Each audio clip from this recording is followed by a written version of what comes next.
5 वक्त की इबादत है। और हमारे उलमा, शिया उलमा का भी सबका बिल इत्तफाक ये फतवा है कि बेहतर ये है कि 5 वक्त की नमाजें अपने अपने वक्त में अंजाम दी जाएं। सुबह की नमाज सुबह के वक्त, जोहर की अजान नमाज जोहर के वक्त, असर के वक्त, मगरिब की मगरिब के वक्त, इशा की इशा के वक्त। लेकिन बीच में एक सहूलत भी रखी गई है, वो ये है कि जोहर और असर को अगर मिला के पढ़ना चाहें तो भी इजाज़त है आपको, और मगरिब और इशा अगर मिला के पढ़ना चाहें तो ये इजाज़त है। अहले सुन्नत उलमा और अहले सुन्नत लोग वो ये कहते हैं इजाज़त नहीं है। अगर मजबूरी हो, सफ़र में हो, आंधी हो, बारिश हो, ख़तरा हो, फिर मिला सकते हैं, मामूली दिनों में नहीं मिला सकते।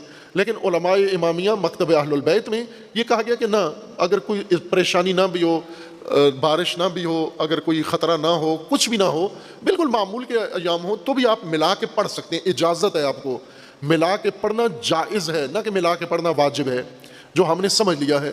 इमाम जाफ़र सादिक अलैहिस्सलातु वस्सलाम के सबसे लायक शागिर्द ज़ुरारत इब्न आयुन, उन्होंने इमाम अलैहिस्सलाम से यही मसला पूछा कि मौला बताइए कि ये 2 नमाजें ज़ोहर और असर की और मगरिब और इशा की मिला के पढ़ सकते हैं, इकट्ठी कर सकते हैं? तो इमाम ने फरमाया कि पढ़ सकते हो, लेकिन ध्यान रखना कि आदत ना बना लेना।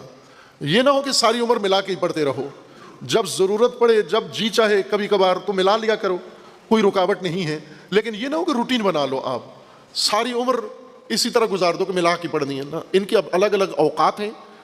शिया किताबों में तौज़ीउल मसाइल आप खोल के देखें, वहाँ लिखा हुआ है वक्त, फजर का वक्त कब शुरू होता है, कब ख़त्म होता है, जोर का वक्त कब शुरू होता है, कब ख़त्म होता है, असर का वक्त कब शुरू होता है, कब ख़त्म होता है, मगरिब का वक्त कब शुरू होता है, कब ख़त्म होता है, इशा का वक्त कब शुरू होता है, कब ख़त्म होता है। ये औकात लिखे हुए हैं आपकी किताबों में, तमाम मराजे तकलीद की किताबों में। तो जब औकात अलग अलग लिखे हैं तो इसका मतलब ये है कि नमाजें 5 वक्त की 5 वक्त में होनी चाहिए। लेकिन एक सहूलत यह है कि मिला के पढ़ना चाहो बगैर मजबूरी के तो भी पढ़ सकते हो आप। इमाम अलैहिस्सलाम ने उन्हें बता दिया कि पढ़ सकते हो, लेकिन आदत ना बनाना इसको, लेकिन हमने बना ली। अब दूसरा फरीक है, वो ज़रूरत के वक्त भी मिला के नहीं पढ़ते और हम हमेशा मिला के पढ़ते हैं। यानी एक तरह की समझ लो ज़िद भी थोड़ी सी बीच में आ जाती है, जहाँ फ़िरके हों, जहाँ मसालिक हों, तो फिर ये हमारे मसलक की पहचान बन गई, वो उनके मसलक की पहचान बन गई।